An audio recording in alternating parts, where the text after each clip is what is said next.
You're everywhere these days. You said you did a couple of shows last night as well. What's happening? And maybe because I did a bit of army training in India before I moved here, so maybe that's what taught me. Maybe my family, the contacts kind of spread, and then I was doing more work with Channel 7 News. Yeah.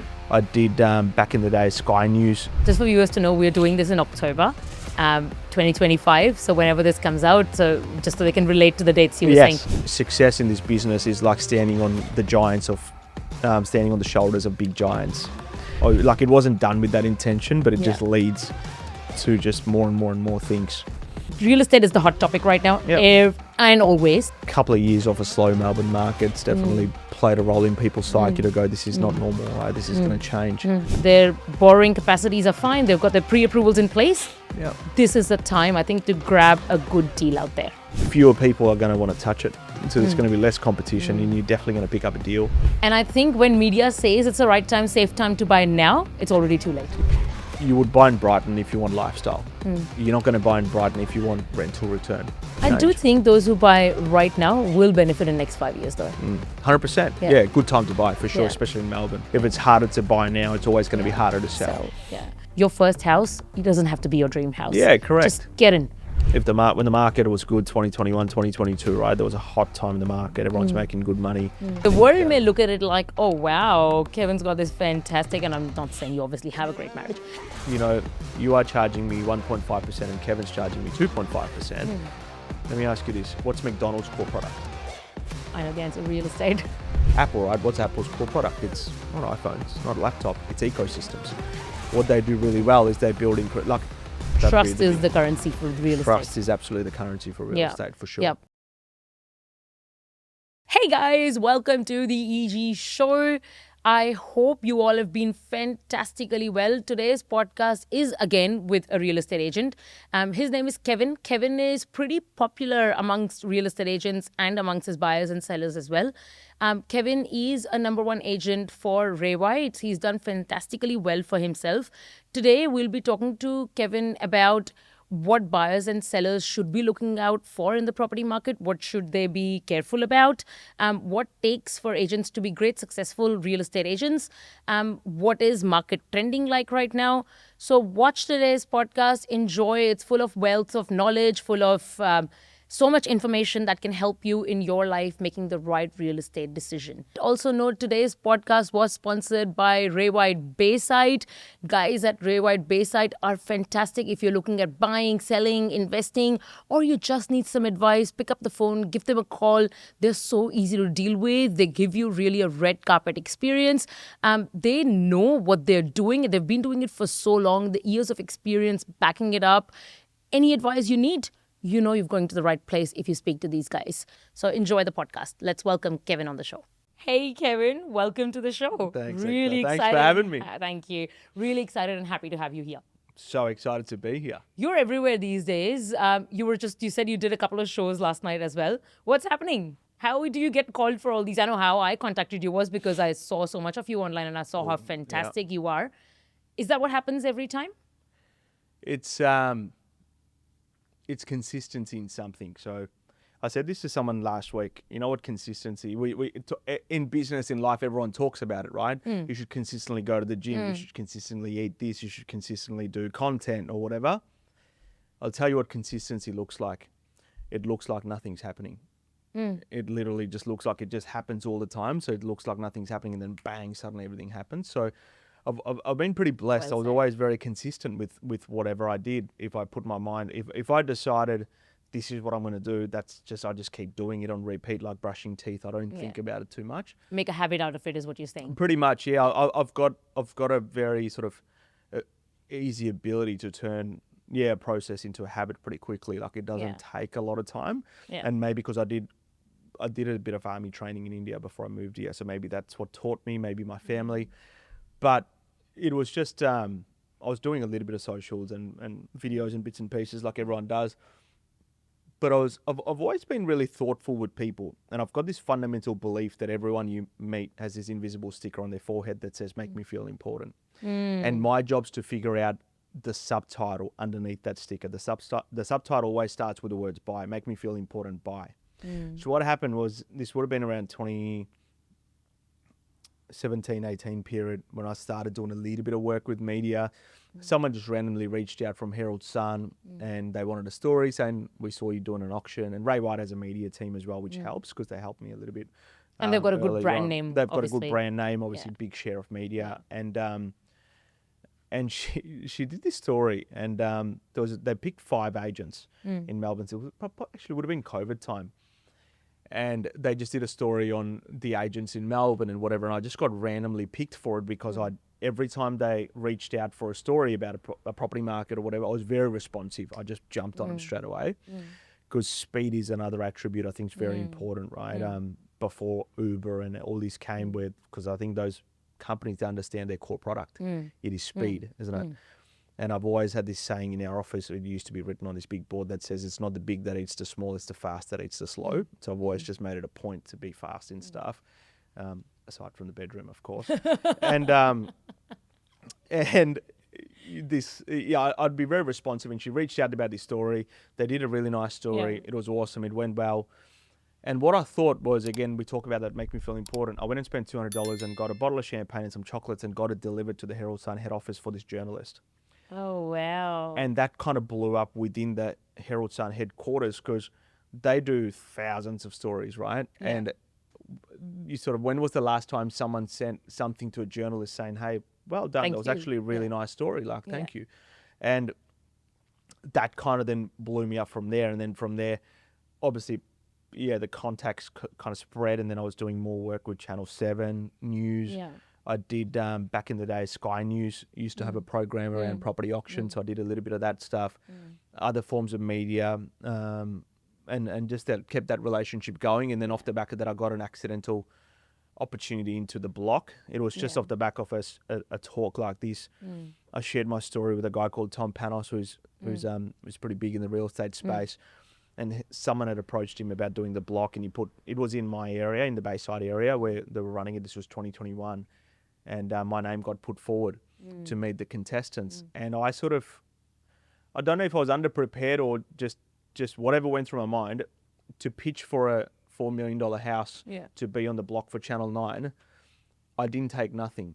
All I took was a 6-pack of beers for the contestants. And it was Friday night, and I said, hey, boys, do you drink beers? And he's like, yeah, we do. I said, what do you like? And he's like, anything. So I went and got a 6-pack of Corona. And I put it there and we started drinking beers. And that was my listing pitch. Yeah. To say how I'm going to run this block as your agent. And that obviously kind of blew up and that did extraordinarily well. Yeah. And it's just a domino effect off the back of that. And then socials and good word of mouth. I do a lot of charity stuff too. Yeah. So last night I did an auction for the Royal Children's Hospital.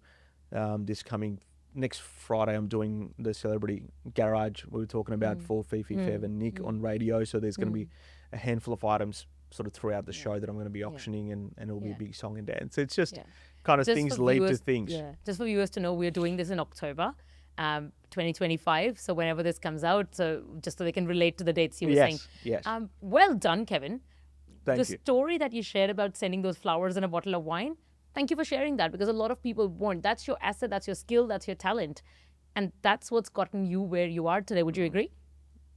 Big part of it, for sure. I think last year at our sort of annual awards, I said something as a part of, the sort of speech I did after. And one of the things I said is success in this business is like standing on the shoulders of big giants, right? So you're walking through this big crowd of talented people, which there are. There's heaps of talent in finance, in real estate, in media, everywhere. And through that, like if you happen to become successful, you're almost like you're standing on shoulders of some giants who are carrying you, and people see you. They don't see the giants on whose shoulders you stand. So there are a lot of people along the journey that have helped me a lot, and I think I've always been a big believer in trying to do my part and adequately reward people, or at least thank them and make sure they know that whatever they did meant something to me. Yeah. And I've always been very protective of that brand, and I try and look after it as much as possible. And it's kind of progressed. Like it wasn't done with that intention, but it just leads to just more and more and more things. I think if you have good intent, good heart, it just takes you places. Yeah, 100%. Whether you put a plan in place or not. Yeah, universal plan exactly right. Talking about real estate. Yeah. real estate is the hot topic right now. Yep. And always, everyone, every dinner catch up, every coffee catch up, every lunch catch up. It's like People a just want to local talk. sport. Yeah. People just want to talk about real estate. Yeah. What is happening in the market right now? What is something buyers and sellers should watch out for? Market's good. Market is driven by two main things in my experience. One is cash and one is confidence. Right, so sometimes confidence is even more important than cash. I think the Reserve Bank dropping the interest rates 3 times definitely made the cash a little bit more accessible. Still pretty high though. Still very high, but a little bit more accessible. I think sometimes in markets and in business, trajectory is more important than position. So, for example, if you're number one, that's awesome. But if your trajectory is down, what's bleeding must die, right? Unless you can find a way to stop it. So it's the same goes for markets, but in the other way, where if something's on an upward trajectory, regardless of if the market's here or if the interest rates are high, if they're trending down, that's sometimes all that's needed for people to feel confident to go, let's jump in, let's invest, let's go hard. So good news, good positive media, interest rate drops, couple of years off a slow Melbourne market's definitely played a role in people's psyche to go, this is not normal, right? This is going to change. So yeah, a lot of good confidence out there. People want to secure stuff. Yeah. As a mortgage broker, I would say interest rates are still pretty high. We've seen much better rates than where we are right now. Borrowing capacities are pretty low. People are not servicing easily. Cost of living is very high right now as well. But I think good properties are still selling at a reasonable price. If people have their finances sorted, their borrowing capacities are fine, they've got their pre-approvals in place, this is the time, I think, to grab a good deal out there. 100%. This is most people try and time the market, don't they? Like you sort of want to buy when the market's kind of starting to move up. And I think this is that time. Where if you get in now, you're going to see, like most cycles in my experience go like 3 to 4 years where it starts to climb up or starts to decline.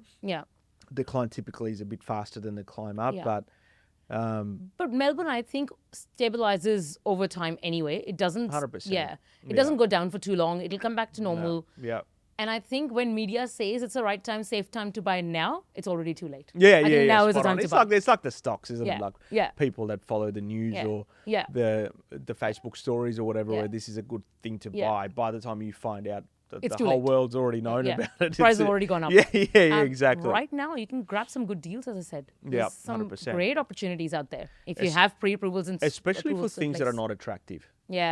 So I feel like I've also seen a big psychological shift in how people think in the last 5 years since COVID. So pre-COVID, there was a larger risk appetite for people to be able to buy something and improve it. I think since COVID, because everything became so expensive, construction, materials, rates. There is a real, and rates, of course, there's a big and fear. capital gain tax. And capital gains tax, COVID tax, all the whole plethora of issues in Victoria. People started becoming really scared and being careful of properties that do need a bit of improvement. So I think there's a pretty substantial gap. So if you have the skill and the appetite to buy, so it's like buying a business, right? If you can buy a dump and turn it around and turn it into a gold mine, nothing's going to return more money than that. And that's kind of been our model in the sense that we haven't necessarily been buying bad businesses, but we've been buying businesses that are probably ready to retire, and then we've been able to absorb them and then grow the business and grow the people. And that's sort of been our formula around it. And I think it's the same with properties. If you can buy something that you can make money out of, change the floor plan, do some renovations, fewer people are going to want to touch it. So there's going to be less competition, and you're definitely going to pick up a deal, knowing that the fact that you know what's required and not underestimating it, because it can become a very costly exercise. 100%. So you got to be, that's why you need a good team. I think you need a good broker, you need a good conveyancer, a good agent that can guide you, 100%. and then obviously buy within your means. But like you just said, if you have all of that in place and pre-approval in place, this is the time. Something 100%. Good. Talking about that, what's a good suburb to buy, and what's one suburb we should, what other suburbs we should stay away from? Depends on the purpose, right? So, for example, you would buy in Brighton if you want lifestyle. You're not going to buy in Brighton if you want rental return. Do you get what I mean? So, like, if you go and buy a big property in Brighton, you might get some capital growth. You get an okay rental return, but then if you want a strong rental return and a really strong capital growth, and it's not your long-term play, you might look at, you could look in areas like a Tarneet, you could look at an area like Frankston North, Carrum Downs, which is, kind of along the Frankston line corridor. Any outer suburb where there's a large amount of infrastructure that's going to be invested is a good place to buy, especially if you're chasing capital growth. But if you're chasing lifestyle, typically there's 4 or 5 key things that people look for from a lifestyle standpoint. Some sort of infrastructure, so it could be shopping centres, could be nice shopping strips, really good schooling is always important from a lifestyle, public and private schools, how easy it is to access the city, that's another important one. So those are kind of the key things that people look for, the overall lifestyle aspect, the quality and the calibre of people that live there, the neighbouring properties, the neighbouring homes, who you're going to be hanging out with as your neighbours, that sort of stuff. So that's a more lifestyle aspect. So it depends on what your goal is. I think you should make a decision based on clearly understanding what your goal is as opposed to doing what your friend's doing. Yeah. Are there any suburbs we should stay away from? Well, look, most places are, in my experience, are pretty good. I mean, the suburbs that don't have infrastructure, transport, train lines, no train station, for me generally is a thing that, like you would buy there for the lifestyle. But if you're looking simply capital growth, there is going to be a little bit of a limit sometimes on a lack of a train station, right? What does that do longer term? But there's none that come to mind where you should stay away from the obvious things, like, you know what I mean, if there's an easement running through the middle of the property, if it's got next door to a substation, power lines, all that sort of stuff, right? Because it's always, if it's harder to buy now, it's always going to be harder to sell. What you said is spot on. I think it depends on individual circumstances than going where your friends are going or what you see on the news. If you're a first-time buyer, you want a good big house, then I think Melbourne's north and west has a lot to offer 100%, there. Still close to the city. Yeah, still close to the city. You can buy a big house for an okay price. And if you're an investor, again, I say the same thing. I say the same thing to my clients. Find a new suburb where infrastructure is planned in advance and it's planned good. Bang on. Like just what you said, train stations, power lines, schools, hospitals, things like that. 100%. Power lines for properties, but for suburb, schools, hospitals, and things like that. Just based on what's that disclaimer they have at the end of the insurance ads? Individual needs may vary. Same sort of thing. But get it. Cost of living's high. Property prices are, people are finding it high as well. Interest rates are high. Do you think people are shying away from buying properties right now, investing as much, or still going like they were before?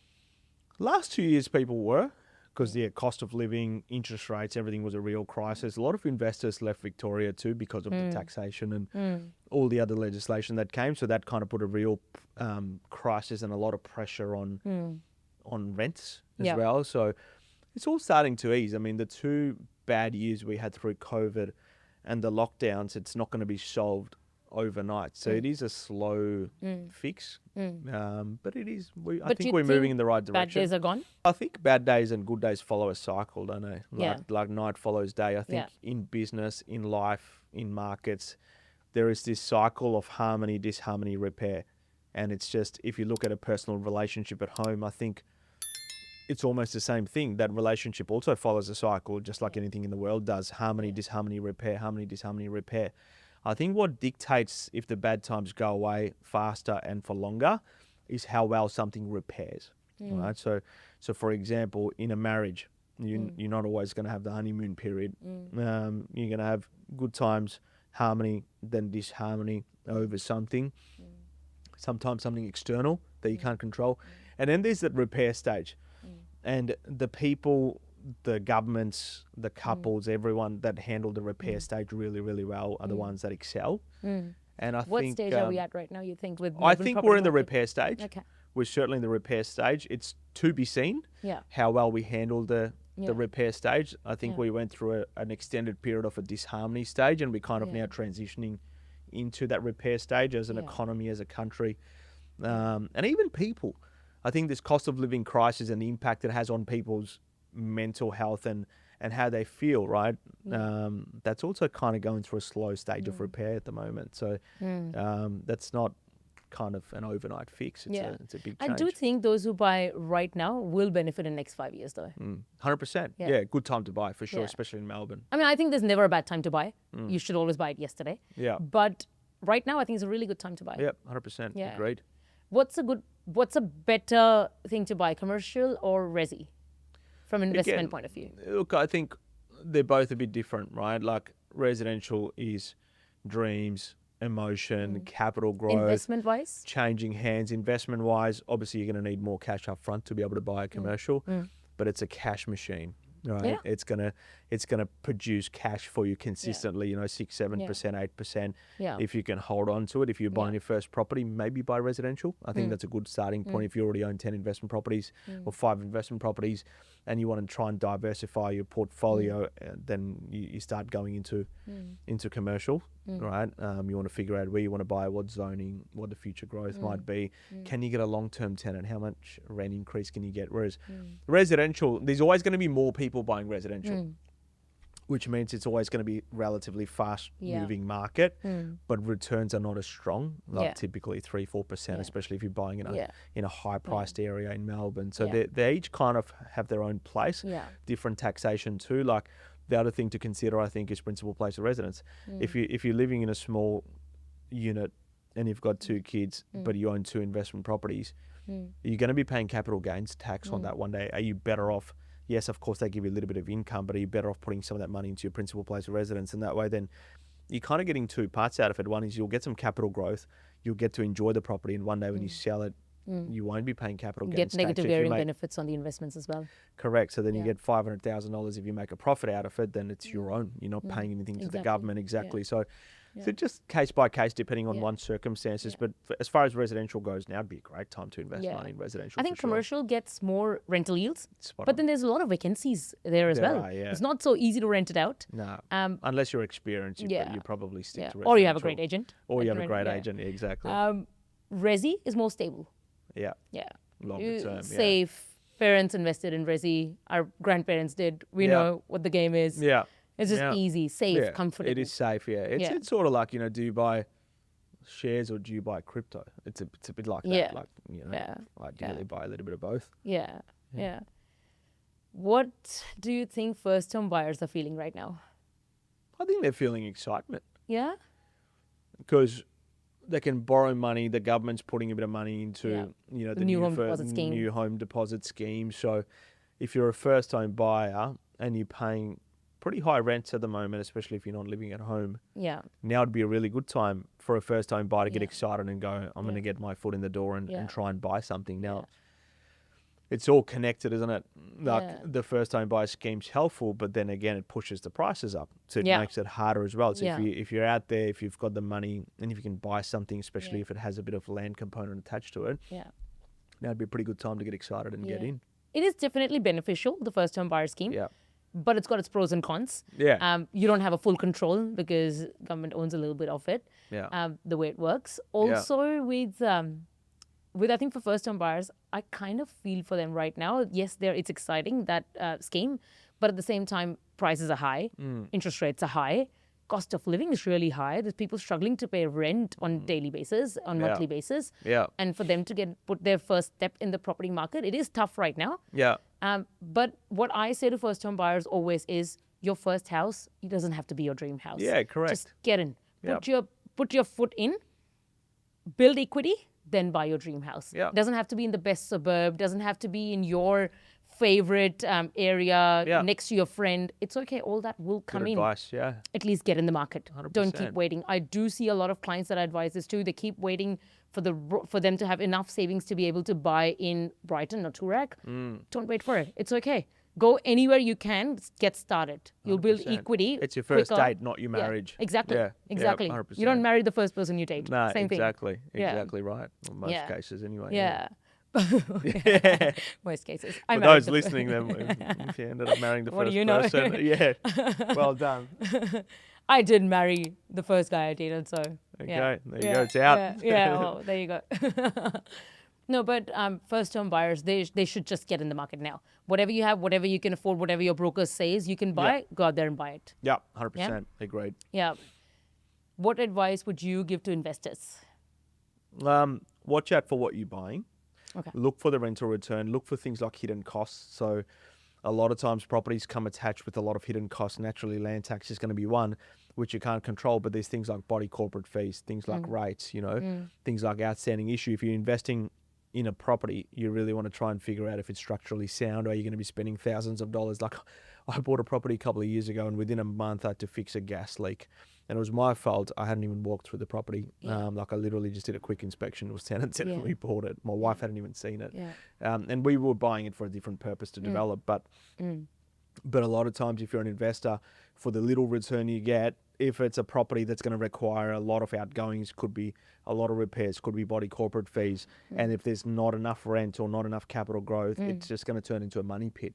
Very good advice. So are you suggesting building and pest inspection? Is that where you... I think you should. I think it's always a good idea to do a building and pest inspection. There's actually a company called Before You Bid. Okay. And what they do is they will, if you do a building inspection report, they will just do it for, I think, $100 from memory. Okay. But then they only charge you the remainder if you are successful in buying the property.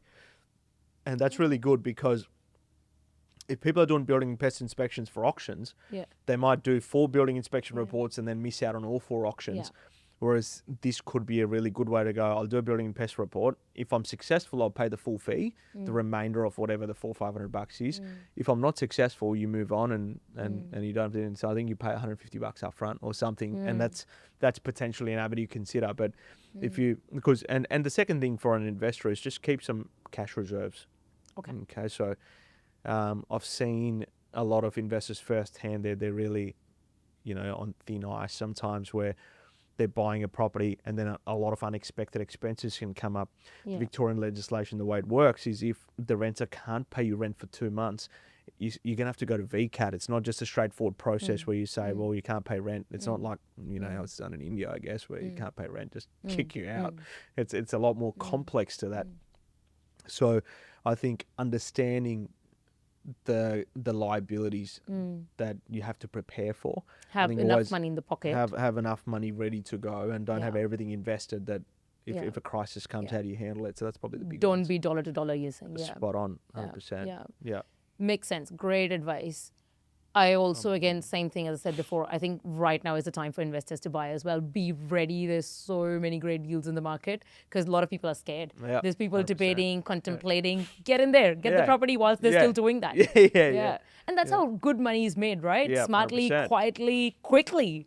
Yeah. But I think just again, we talk about the consistency, right? So like, I've always had this view, even in our business, we're never too high, never too low. Like, for example, when the market was good, 2021, 2022, right? There was a hot time in the market. Everyone's making good money.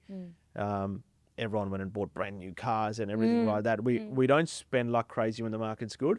We don't save like crazy when the market's bad. We're sort of very predictable, super even in terms of our approach and how we go about it. So through COVID, through the last couple of years of a bad cycle, we didn't have to go, oh yeah, we're going to start getting rid of people. Like, I was watching agencies and suddenly they're cutting people everywhere. But that wasn't our approach. If anything, our business more or less doubled in the last 2-3 years. Well done. Because through the good times, we were smart enough to not go crazy and go and lease brand new cars and go and buy ourselves, Bentleys and all that sort of stuff. And we thought, let's just have fun. Let's do what we're doing. Still run a good business, and we're able to utilize some really good opportunities over the last couple of years. When people wanted to get out, we were able to go, oh, it's all right. You've got a buyer. We'll be that buyer. And you can really start to make some really good decisions. When no one's buying is when you want to be buying, right? And a lot of real estate agents actually do that. Great month, let's go out there shopping. 100%. Let's get the best car, the best house, put the deposit in. Yeah. And 2 years later, they don't exist anymore. Yeah, it's a very fast transitioning industry. People see the glamour, don't they? They see the flash, not the flame. And it's funny, like I read this, I can't remember who said it, maybe Will Smith said it. He said most people will buy things they don't need with the money they don't have to impress the people they don't like. And it's so true. Oh my God, so right? true. It's like he just absolutely hits the nail on the head. Because 100%. I think that's very much the reality of the world we live in. Yeah, unfortunately. But that's how it is. And especially in real estate, because that is the kind of business it is. Everyone wants to show their best possible suits, dressed up in the best suits, driving the best car, owning the best houses. And it's great. See, I mean, we all want luxury in life, and we all should that. But like you said, don't get carried away. Yeah, sustain the business when it's doing okay. Yeah, you kind of want to be in the center, not too up, not too down, not too left, not too right, just somewhere in the middle. I think it's a good way to be.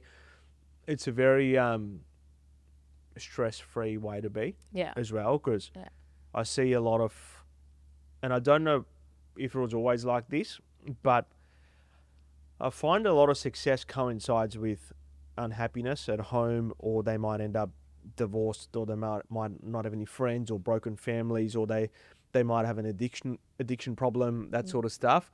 And I think success without fulfillment is really the ultimate failure, isn't it? So like, success, I think, is not just money success, materialistic success, where you have the best of the business and the employees. Just that, I think world is shifting in a way we don't just see that as success. Success also means having time to yourself. Success also means being able to book tickets to Fiji and just go. Yeah, spot on. Success also means having a happy, healthy marriage at home, having happy, healthy kids at home. Yeah. Success is ticking all these boxes.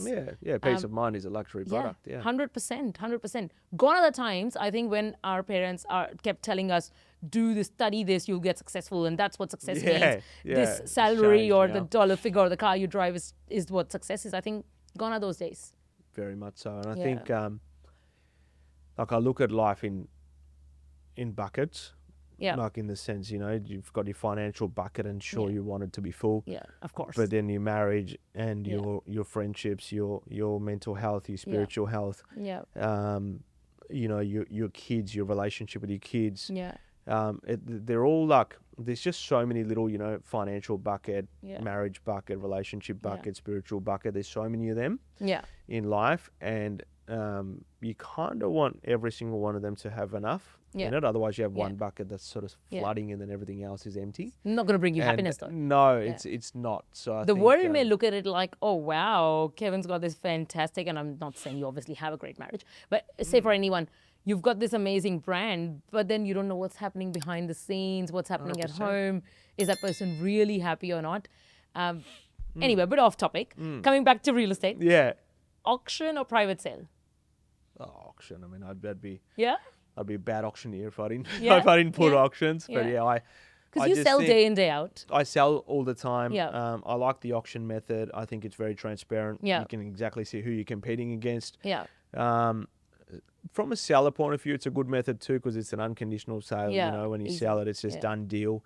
Yeah. It's definitely moving forward. I think nothing brings more competition than an auction. Yeah. But is it fair to say auction works when the market's hot and the property is in demand? Yes and no. Okay. So, for example, I'll give you the average time on market for Ray White in Victoria. So the average time on the market for a private sale is 77 days, and for an auction campaign is 36 days. So auction is not necessarily a method of sale. It's more a method to control time in the market, because you're creating an event that everyone's going to focus on. So even if they don't buy on the day, you're going to have a buyer ready at that time, generally around the auction or a week after, that's ready to transact. But what if the demand is soft for that particular property? You still list it for an auction and try and sell it prior, because then you have a deadline, right? So the deadline is what creates lesser time in the market. So the average time in the market is more than double for a private sale in most markets. Okay. Now it's dependent on each market and obviously a lot of different variables. But generally speaking, if you're not getting people there by having a deadline and you're not being able to force them to act, you're not going to be able to do that without having a deadline. Okay. So until the day of an auction, anything's a private sale. Someone can still make a really good offer and buy it. And again, everyone runs it a bit differently, but I'm a big believer that you want to transact and you want to move forward. You got to try and have some specific timelines and control the hype and the pressure. Yeah. So you're saying you're more in control of the sale if you give specific deadlines and dates 100%. To buyers out there. 100%. Makes sense. Makes sense. I'm not disagreeing, but out of curiosity, don't you have more control when you can negotiate better with your buyers when you're doing private sale though? Let me ask you this question. Have you ever made any bad decisions in life? We all do. I have. Yeah. Were they bad decisions because you were really thoughtful, or were they bad decisions because you were impulsive? Impulsive. That's an auction. Yeah. Right? no one's generally going to make a bad decision if they've well thought it out and they're thoughtful about it. A private negotiation, naturally, of course there is an emotion to it and you're going to extract the best, but it's a very thoughtful situation where you have time to think, you have time to react, you have a lot more response time. So if I'm really experienced and I know how to control my nervous system, you're not going to put me in an impulsive mode where I don't have time to think. Whereas auction, it's a pressure cooker, there's no time to think, and you're more likely to make a very impulsive decision, which is, as an agent, which is what you want for your sellers, is a couple of buyers, not to make a bad decision, because it's not a bad decision, you're still buying something you love, but it's an emotionally charged impulsive decision. It's impossible to replicate that in a private scenario because they don't stay in that zone forever. It's not possible. So hit it when the iron's hot, when the rod's hot. Yeah. Kevin, everyone loves a good prediction. Get your crystal ball out. What do you think Melbourne market's going to be like in next 5 years? Hot. Yeah. I think, so Melbourne's, it's never happened in the entire sort of property market history that I know of, where Melbourne has been the least or the slowest growing city in all of Australia. Everyone else has grown except us. So there is a lot of pent up demand. People want to transact. All the heat's coming to us. So my prediction, we're going to see a massive change in prices in the next 3 to 5 years, provided no major world event or something like that happens. Like we could see potentially 20-30% growth. Well, you've got a crystal ball. So according to my crystal ball, things will settle down. I think rates will stabilize. Confidence will return. As we said before, Melbourne property market has never crashed, and it never crashes. Just stabilizes over the time. So I think it'll be okay. It will be. I think there's some big growth coming. Fireworks, then at least steady growth. 100%. 100%. Great. Okay. And what's one thing people should be careful about when choosing a real estate agent? What are the red flags? Great question. I think these days it's relatively simple to be able to choose someone, because if you just Google someone and go on their realestate.com or domain profile, you should be able to pretty quickly see their performance. There is a lot of agents on the outside, if everyone looks amazing, and then you go on their profile, try this exercise. Google an agent, click on their first link, realestate.com link, and it'll show them how many homes they've sold in the last 12 months, what their average time in the market is, what areas they've sold in. And this is genuine data. This is on realestate.com. So every time they advertise a property, if it converts to a sold, it'll be marked there. So there's no real way to manipulate that. So you're on the outside, you might say, this person sells 100 homes. On there, it says they're selling 25 homes. They're selling about 2 a month. A rookie in my office generally sells about 2 a month. So what you see on the outside versus what they see, what their actual performance is, could be two different things. So it's always really good to see that. Always good to try and read some of the reviews, although don't get too hung up on it, because a lot of times reviews, 20 cents a review, really. They're not, people can really play with that system. Fake it out. Go with your gut. Naturally, when you meet people, you want to understand who they are. Don't list with a person that offers you the highest price for your property. It's generally a big red flag. Don't always choose the cheapest as well. You're selling your biggest asset. Always ask sellers this question, right? Like, if they'll say, we really like you, we want to sell with you, but such and such, they've actually happened last week. They said such and such, they're charging almost half, 40% less or whatever than what you do. And asked them a question. I said, okay. So I said, aside from that, you think I'm your guy? They're like, yep. So I said, let me ask you this. If you called that agent and said, you are charging me 1.5% and Kevin's charging me 2.5%, but we're happy to pay you 2.5%, do you think that agent will say no? And they're like, no, of course not. They'll say yes. So then I'm like, okay. So they're happy to take 2.5%, but they can't negotiate their own fee. Is that right? And she's like, yeah. So I'm like, so you are telling me you're about to employ a negotiator to negotiate on your behalf to get you the best possible sale price, but they can't negotiate for their own self. So if they can't negotiate for themselves, how are they going to do it for you? Very well said. Goes without saying, I got the business, but 100%. But it was like, I would have been sold there. But it's funny, right? You like, when you think about it like that, logically, you go, how are you employing someone who can't back themselves to fight for their own money? But then they're going to stand at the front door and fight for yours. That just doesn't add up. Point well made. Fantastic. So yeah, definitely. And I think as a mortgage broker, I obviously speak to a lot of people that are selling, buying at the same time. a lot of my clients say their agent promised them the world. They said they can get them 2 million, 2.2 million.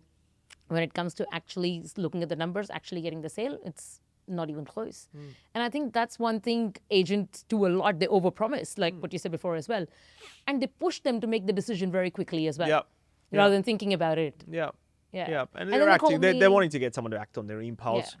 Yeah. Obviously, the other thing is, like, if I promise you a high sale price, you know, it's sort of like, I'm more inclined to go towards you with you. no, it's more like, let Yeah. me just promise you the whole world. Yeah. You know, it's a Yeah. bit of a, Results can be different. the hedge. Yeah. This Yeah. is a real estate agent, the hedge, which Yeah. is like a Yeah. bribe, really, or Yeah. dowry. Yeah. That's it. And a lack of communication is something I see quite a lot as well. People trying to call their agents. What happened? You told me there was an offer coming, but the agent's not picking up the phone because he's too busy, or door knocking. I don't know, but it's just, that's something I think people should stay away from. Lack of communication, overpromise, Yeah. all of those things. And someone that's really desperate too. Yeah. I kind of feel like you want someone who can be smooth and still convince you to work with them. Yeah.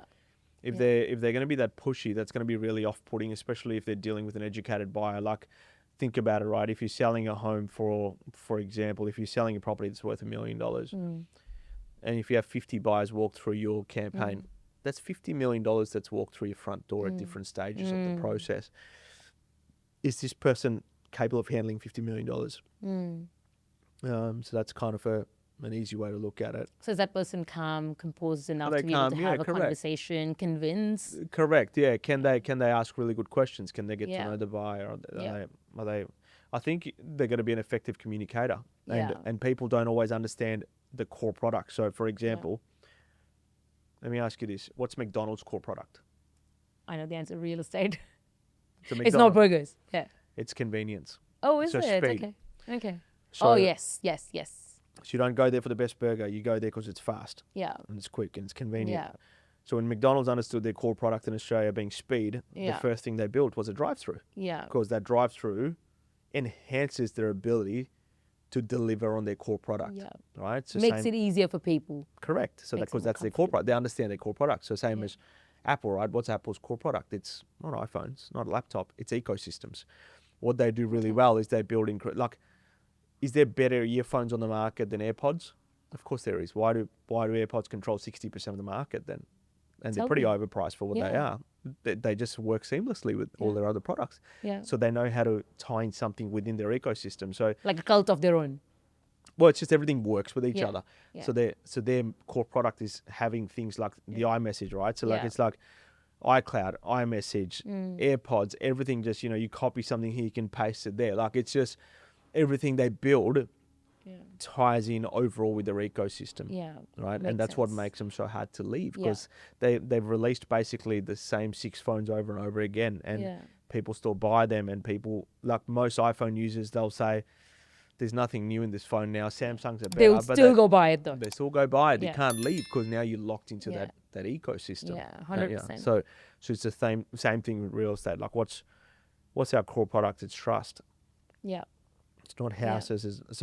Yeah. So can you trust someone? Yeah. Like how do you trust someone whose first starting point is to promise you something that's $300,000-$400,000 Yeah. above what the closest properties have sold for? It's kind of someone promising you it's going to be snowing in Melbourne in December. It's just not, so you can't trust that. So that'd be Trust is big- the currency for real estate. trust is absolutely the currency for real Yeah. estate for sure. Yeah, I think building reputation, building relationships with your vendors and buyers as well is the number one reason for anyone to be successful. 100%. Yeah. What are your core values when it comes to running your business? The number one is predictability. Mm-hmm. I think, so we have brand pillars. We call them elegant, consistent, intelligent. The big one for me in business is predictability and then influence. So you want something that's very predictable. People like predictable environments. If you were to have a difficult conversation with me and I'm your leader, I want you to be almost able to predict how I'm going to react. That's how well I want you to know me as your leader, right? So from a business sense, from clients, from employees, from our leadership team in every aspect, being predictable is very important to me, because I think people like places where they can predict an outcome, right? Because that's the safest place. It's easier to talk to. It's easy, but that's where you feel the most safe, right? You come home and you feel safe, right? So if you're fighting for someone to perform well at their job, you're really fighting an external battle. So if you're fighting an external battle, but then you're also fighting an internal battle where you don't feel safe, that's job failed. The other part's influence. I think influence is really important to me, because I think the number one job that we've got in the business is to be able to influence people, clients, but also team members, right? So if I've got a vision, this is where I'm going to go, I've got to be able to influence everyone else. There's about 65 people in our business, for them to understand that same vision and that same story and be able to follow it and go, if I can't sell my story to them and where we're going, they're not going to follow. Like if they're coming to work and the only thing we give them is money, then we're not really, that's not a good workplace. Like there should be, so much culture. More to it. Spot on. And the third one is just really handling situations that repair stage, harmony, disharmony, repair, repairing really, really well. We've made some mistakes. We've done things that aren't perfect. You reflect back and you go, if I had my chance again, I'd do that differently. We don't get too hung up on it.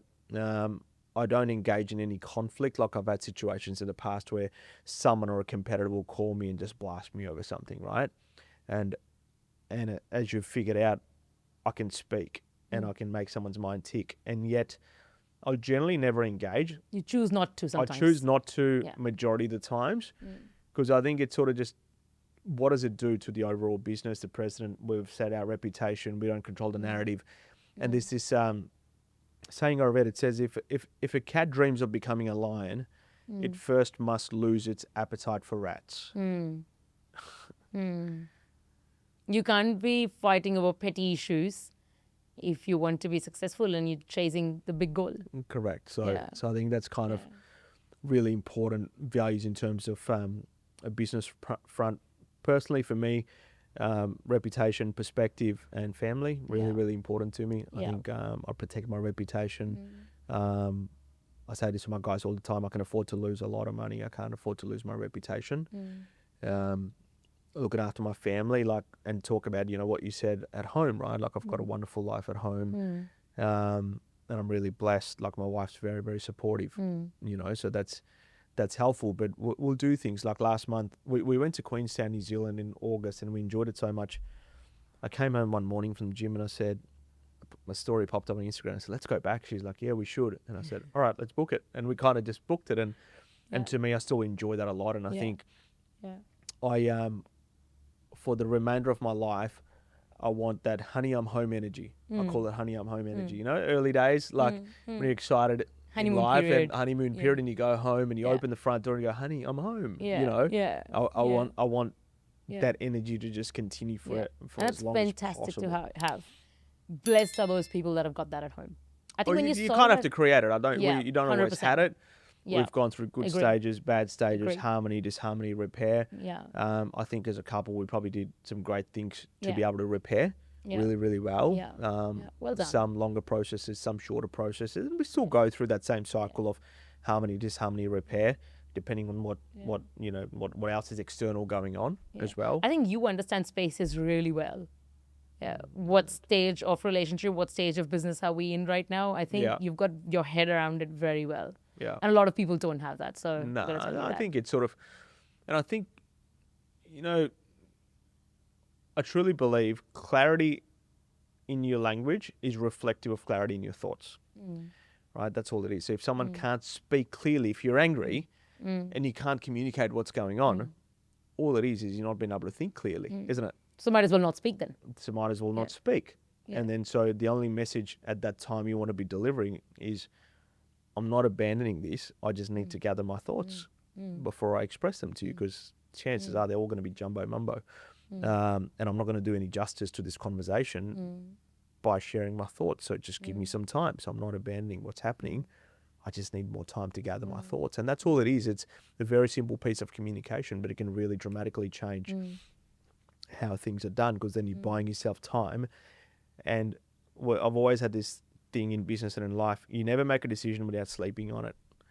an important one. So like if something happens and you go, oh, I want to divorce her, you know, like that sort of stuff, you go through this rage, and you wake up and everything's just dandy again. You wake up and you go, oh man, wasn't I life angry? is better up. Like Nice it's just, exactly right. And then so like I just think once you shoot certain arrows, you can't take them back. You sort of just want to be as calm as possible. And it comes to me naturally, which probably helps. But which is great. Yeah, it is. It's and I think your team members, your clients can see that in you 100%. As well when they deal with you as a business owner.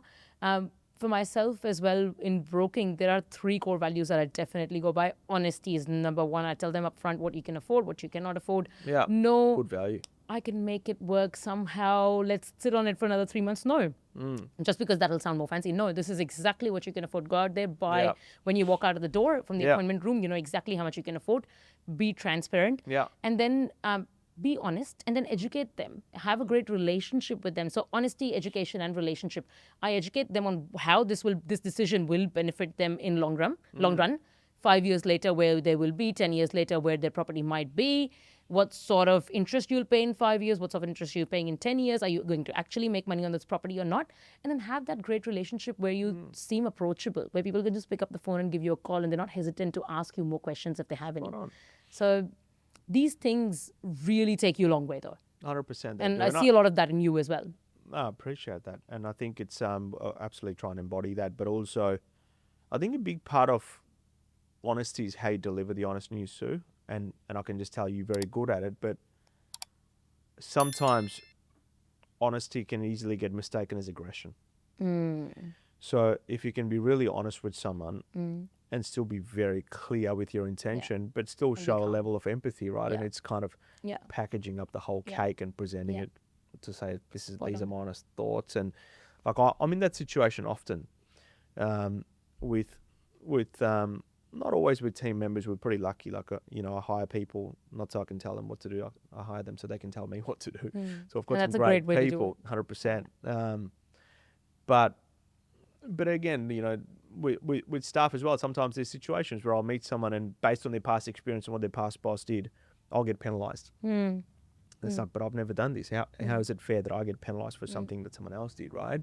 And to be able to gather your thoughts and explain that. And same with clients, like through bad cycles, through bad markets, you go through that as well, where you have to deliver bad news to people and go, you're actually not going to get that, or this person doesn't want your property because of this reason or whatever it may be.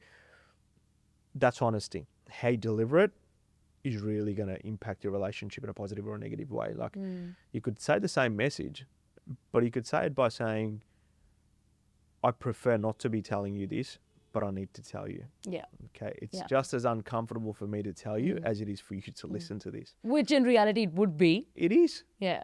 100%. Yeah. Who likes to give a bad news? No one does. Like I wish I was just calling, and I tell people I wish I was just calling every single seller of mine. Yeah.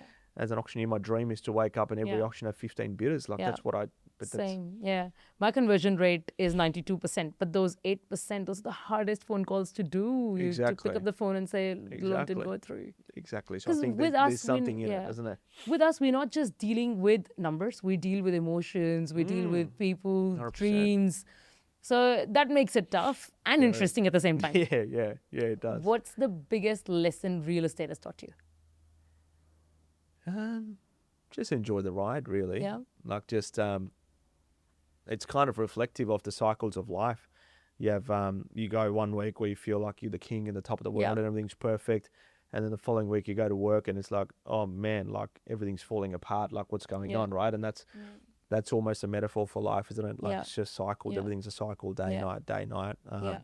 Just enjoy the ride. I say this to many people, like when you look ahead, the dots never seem to connect. Everything just seems to be all over the place. But when you look back in the rearview mirror, somehow just have faith that they always will and they always have. And I think that's kind of been the biggest lesson is, you know where I am right now in life, sometimes it feels suspicious. Okay. And I speak from the heart, right? Where it's like, how did I get here? Yeah. How did all this? So I grew up in India. Yeah. I spoke okay English when I came here. I had $2,500 in my pocket in 2006 when I moved. I used to live in this house with 14 students together, right? So like it was the real deal, and it was awesome fun. I finished my bachelor's in IT, and the only reason I ended up here in the first place was my score in year 12 in India was 41.2%. Like it was so poor that my parents were embarrassed to tell anyone my score in year 12. Yeah. And both my parents are very academic too, so it was just, as most of Indian parents are. Yeah. Yeah. But they both have like double degrees. Okay. So like even more so going, how's their child, Crazy. I can't imagine what would have happened. It was insane, right? Yeah. And then I finished my bachelor's almost like in a black IT. sheep of the family. Absolutely. And what is he going to do? Is he going to have a future? And then I finished my bachelor's in IT. I'm not good at it. Yeah. I'm doing odd jobs, pizza shops, petrol stations, car washes. Yeah. I save up $2,000 to go and do a security course to try and make some extra money to be a security guard at, F1 and Spring Carnival and all that sort of stuff. And here comes this random customer at the petrol station that says, you should do real estate. And it just almost, you look back at that journey, and from there, I still work at the servo and learn auctioneering off YouTube. 2 years, like a few years go by, I ended up winning #1 auctioneer in Victoria 2 years in a row. Wow. It all kind of starts like that, and then, move to Melbourne, start the business, meet my wife. Just the amount of chance encounters I've had and how it all kind of plays out. It's relatively easy for me to have faith that the dots will connect, because they always do. Because if you'd asked me... Superpower looking after me. 100%, because 10 years ago, if you'd asked me to predict my life, almost every prediction would have been wrong. Yeah. Yeah. So... and I think a lot of immigrants would relate to that story. A lot of us came here around the same time. Yeah. Less money, student life, trying to adjust to the culture. English was not the first language. Yeah.